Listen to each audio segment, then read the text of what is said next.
Hello everyone, welcome to EnglishPod. My name is Marco. Hi guys, my name is Catherine.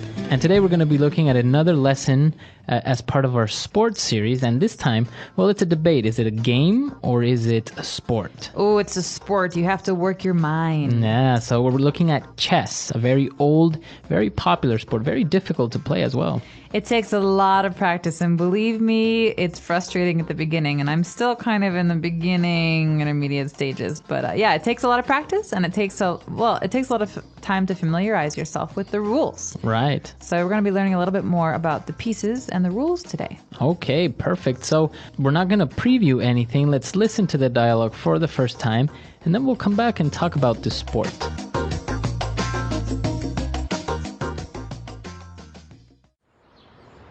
Bobby, come here. Look what I got you. What is that? A chessboard. Daddy's gonna teach you how to play. Cool. Okay. Each player gets 16 pieces. You can be the white ones, and I'll play with the black pieces. Now in the front, you set up the pawns. Those are the least valuable pieces, and can only move one space forward. When you're about to capture another piece, it can move one space diagonally. What about all these other pieces? See this one that looks like a tower? It's called the Rook. The one with the tall hat is called the Bishop. See this little horsey? This is called the Knight.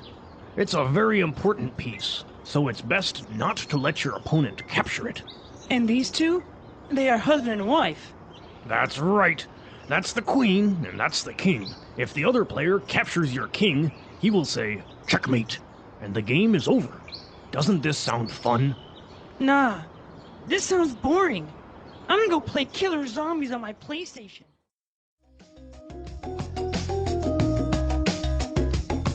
All right, so the kid is obviously not very interested in learning how to play chess. Not at all. You know, the arts of these kind of slower games might be replaced very soon by video games. Yeah, I guess it doesn't really appeal to a little 9-year-old or 10-year-old instead of, playing something like this versus, shooting. Yeah, exactly. But it's a very great game. It's very difficult, like we mentioned. So we're going to look at the name of the pieces and the rules that are related to these pieces in Language Takeaway. Language takeaway. Well, the first one you might have heard before because this is a word that is often used in strategy in general. So the word pawn. A pawn. A pawn usually means something that is not very important that you can use to distract an opponent. All right, so on the chessboard you have 8 pawns. So these are the ones that you have the most, but their movement is very limited. So they can only move 2 spaces forward on the first move, right? Right, or 1 space after that. 1 space forward. And only when it's going to capture another piece can it move diagonally. All right, so you can't just go diagonally. You have to go forward until you're going to take another person's piece to capture it and to go diagonally. All right. But pawns is funny. You can also use this word when you're talking about other things, like he used her as a pawn in his little game. So you want to make an analogy, you want to make a comparison from life to these games, you can use the word pawn. Pawn. Very good. Now moving on to the other pieces on the chessboard. On the very far ends of the board, you have the rook. Okay, you got 2 of these, and they kind of look like towers from a castle. And they're very important pieces, and actually my favorite pieces, because they're not very important at the beginning of a game, but at the end of a game, boom, boom, boom, you can do a lot of damage because they can go anywhere in straight lines. Right, so they can go forward, backwards, and to the sides, as many spaces as they want. The whole board if they want. The whole board. Yeah, so easy pieces to forget about at the beginning, but they're very important. And now, next to the rook, we have the bishop. Okay, this is very different from the rook because the bishop can also go anywhere, but they can only go diagonally. Right, so only diagonally. They can also move 4 directions, but diagonally, right? Exactly, so you can go forward and backward, but it has to be at a diagonal slanted line. Okay. And now, next to the bishop, we have the knight. Ooh, the knight. So he's the one galloping on the horse like those old stories of King Arthur we used to hear. But the knight can go in an L shape, and I've never understood this. But it's weird. So it can move 2 spaces forward and then 1 to the right or 1 to the left. or it can move 2 spaces to the right and then 1 forward. So it's very strange, but it always has to move 3 spaces and in the shape of an L. So I thought maybe he was the drunken piece. He can go forward a little bit, then thump thump. He kind of moves to the side. Right, so that's the knight. It's actually a very, very important piece as well. And now the 2 main pieces maybe of the chessboard, the queen and king. So the king is kind of sad. He can only move 1 space, but the queen is really the killer because she can do anything she wants. This is interesting, right? Why did they make it like that? The queen can move as many spaces as she wants in any direction. While the king can do the same, any direction he wants, but only 1 space. I don't know. I think there's some similarity between real life now. It's like the queen can do anything she wants and the king can kind of do whatever he wants. Well, maybe it has to do with the fact that he has to stay put and represent the country, and she can move around and move behind the scenes and has a little bit more mobility. Maybe. Who knows? So, but in the end, the most important piece is the king, right? Once the king is captured, the game is over. Exactly. So let's listen to today's dialogue one more time and slow it down a bit and find out if the boy understood any of these rules.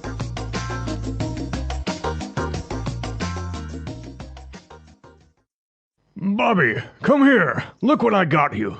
What is that? A chessboard. Daddy's gonna teach you how to play. Cool. Okay. Each player gets 16 pieces. You can be the white ones, and I'll play with the black pieces. Now in the front, you set up the pawns. Those are the least valuable pieces, and can only move 1 space forward. When you're about to capture another piece, it can move 1 space diagonally. What about all these other pieces? See this one that looks like a tower? It's called the Rook. The one with the tall hat is called the Bishop. See this little horsey? This is called the Knight. It's a very important piece, so it's best not to let your opponent capture it. And these 2? They are husband and wife. That's right. That's the queen, and that's the king. If the other player captures your king, he will say, checkmate, and the game is over. Doesn't this sound fun? Nah, this sounds boring. I'm gonna go play killer zombies on my PlayStation. All right, we're back. And now why don't we explain a couple of these phrases that we also use to explain the pieces. But let's look at some of these more in depth now in Fluency Builder. Fluency Builder. So Marco, one of the first phrases that we heard was the phrase to move diagonally or a diagonal line. And so the pawns can sometimes do this and the bishop can do this, but what does it mean to move diagonally? Okay, so basically a diagonal line is not a line that goes straight up, right? Straight up to the sky, for example, or to the side. Right? It goes at an angle, so it's maybe going at 45 degrees or 30 degrees. So that's a diagonal movement or a diagonal line. Exactly. The next phrase we have is very strange, and this one you might hear from parents or children. He says a little horsey. Little horsey. So in many languages, we have ways of breaking down words or adding to words to make them sound cuter. And this is one of those cases. So, for example, little puppy or little kitty or kitten. These are words to make things sound cuter. So, in this case, horse becomes horsey. Horsey. So I want to ride the horsey. It's a cute way of saying I want to ride the cute horse. Mommy, I want to ride the horsey. Exactly. So baby talk often involves having these rhyming words. Mommy, horsey, doggy, puppy. A doggy, exactly. Very good. So it's a cute way of saying something. And now when we were talking about the chess pieces, when another piece takes or gets a piece, you say it captures it. Okay, we say capture because, well, maybe it's a bit nicer than killing it, but capture means taking and keeping for yourself. So we have a very popular game in America called Capture the Flag. Right, where you have to take each other's flag, right? You're stealing. So yeah, this is the term that is used in chess, to capture another piece. Sometimes, like for example, in Spanish, we actually say like to eat the other piece. Really? Yeah, you eat it. That's weird. Well, we're a little bit more tame in those English-speaking countries, but to capture is a very important phrase, and you're going to hear that in the news as well, because you can capture a person. You can capture a criminal. All right, and the final word, and the way that you end a game of chess, you say checkmate. Checkmate. Checkmate. Checkmate. So the game's over. Checkmate. Well, there's two things that can happen at the end of a game, and only one thing can happen at the very end of a game. But you're going to hear these two phrases. One is check, and the other is checkmate. So check means that I can take your king if I want to. Move. Right. It's in danger. It's in danger. But checkmate is the end all. This means this is the very, very last part of a game where you cannot do anything. I've trapped you, and I win. Right. Very good. So the game is over when somebody says checkmate. Why don't we listen to this dialogue for the last time, and then we'll come back and talk a little bit more about this very interesting game. Bobby, come here. Look what I got you. What is that? A chessboard. Daddy's gonna teach you how to play. Cool. Okay. Each player gets 16 pieces. You can be the white ones, and I'll play with the black pieces. Now in the front, you set up the pawns. Those are the least valuable pieces, and can only move one space forward. When you're about to capture another piece, it can move one space diagonally. What about all these other pieces? See this one that looks like a tower? It's called the Rook. The one with the tall hat is called the Bishop. See this little horsey? This is called the Knight. It's a very important piece, so it's best not to let your opponent capture it. And these two? They are husband and wife. That's right. That's the queen, and that's the king. If the other player captures your king, he will say, checkmate, and the game is over. Doesn't this sound fun? Nah, this sounds boring. I'm gonna go play killer zombies on my PlayStation. Pop quiz, Marco. All right.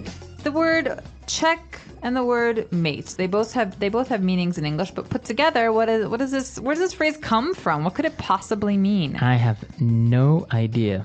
Why don't you tell us? Because I seriously don't know where it comes from. Okay, well, this is actually very interesting because I looked it up, and I had no idea either, because we've always just said this. Right. And it doesn't really make sense. So I looked it up on the internet, and I discovered that the game of chess is actually a very ancient game. And it did not come from England. It did not come from France. It actually came from Persia. And in Persian, there are some words that kind of became the English words checkmate that mean the king is captured or the king is defeated. Right? Okay. So that's what it means. It doesn't mean the king is dead. No.